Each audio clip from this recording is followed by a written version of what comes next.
Agora, Rodrigo Viga, outro impasse que envolve a Petrobras, o Conselho de Administração, só que agora é um impasse mesmo. Você trouxe uma boa notícia em relação à conta de luz, agora é um impasse mesmo. O Conselho de Administração da estatal se reuniu para discutir a venda de ativos e petroleiros organizaram uma manifestação de frente à sede da estatal aí no Rio de Janeiro. Qual foi o motivo desse protesto?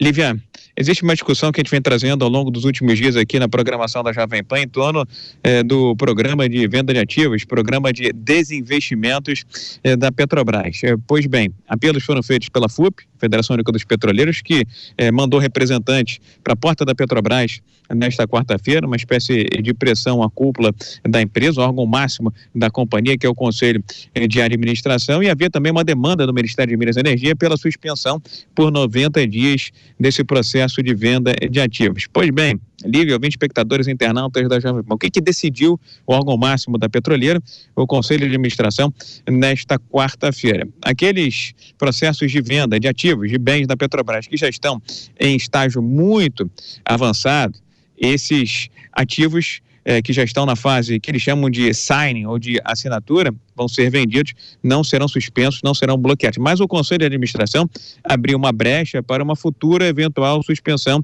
de venda de ativos. Porém, diz o Conselho de Administração, é preciso haver uma mudança no plano estratégico da companhia, que passa obrigatoriamente pela diretoria executiva e também pelo próprio Conselho de Administração. Lembrando que a diretoria executiva da Petrobras já foi modificada recentemente, já foi aprovada aquela nova diretoria executiva e o novo Conselho de Administração da Petrobras somente no final do mês de abril. O entendimento de muitos é que, como vai haver um maior alinhamento com o presidente Jean Paul Prats, tanto da diretoria quanto do futuro conselho, esses quase 40 ativos que estão aí no cardápio de venda da Petrobras podem ser suspensos. Mas aqueles que já estão em processo avançado de assinatura, esses continuam normalmente, viu, Lívia? Essa foi uma declaração recente do próprio Jean Paul Prats. Obrigada, viu, Rodrigo Viga, pelas informações. Um bom trabalho aí para você no Rio de Janeiro.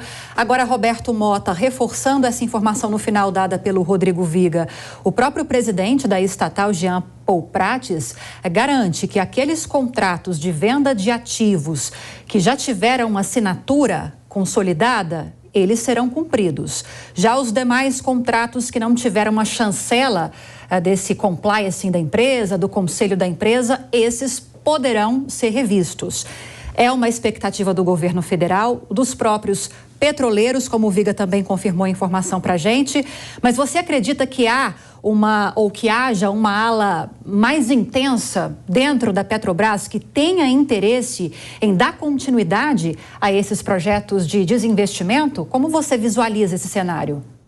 Lívia, essa deve ser uma decisão técnica, visando o maior benefício para a empresa e para os acionistas. Não custa lembrar, o maior acionista da Petrobras é justamente o governo federal. A decisão de se vender ou não um ativo depende do retorno que aquele ativo está dando para a empresa. Então, se a Petrobras tem dinheiro investido em um ativo que dá um retorno baixo, faz muito mais sentido para ela vender esse ativo, pegar o dinheiro e investir em um outro ativo que dê um retorno maior. É uma questão extremamente simples, mas ela é transformada num debate ideológico que ignora o aspecto técnico. A administração de uma empresa, mesmo de uma empresa estatal, não pode ser feita à base de ideologia nem de protestos.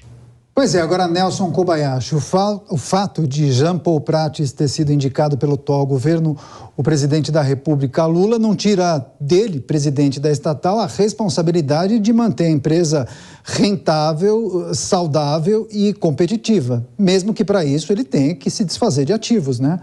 Sim, com certeza. Aliás, por um lado sim, né? Porque a gente sabe que, como o Mota já disse, o governo é o maior acionista, tem interesse não só no lucro da empresa, né, mas nos impostos que a empresa também contribui de acordo com a proporção de seus lucros. Então, o governo federal ele precisa muito da Petrobras, porque a Petrobras gera bilhões para o governo federal.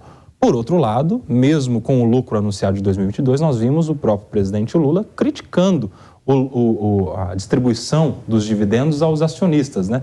Não sei por que razão, porque se são números tão favoráveis, se mostra que a empresa está no caminho certo, deveria celebrar, na verdade, esse resultado. O Jean Paul Prats, por outro lado, ele é alguém que tem um histórico, inclusive no parlamento, de tratar de matérias referentes ao petróleo e ao preço do combustível. Tem, inclusive, um projeto lá de estabilização de preços. Então, o que se espera dele são decisões técnicas, com as quais a gente pode concordar ou discordar. Mas ele está lá justamente por ser alguém, mesmo político, que tem um currículo, uma história de atuação nesta matéria de petróleo. E por isso ele é o presidente da Petrobras.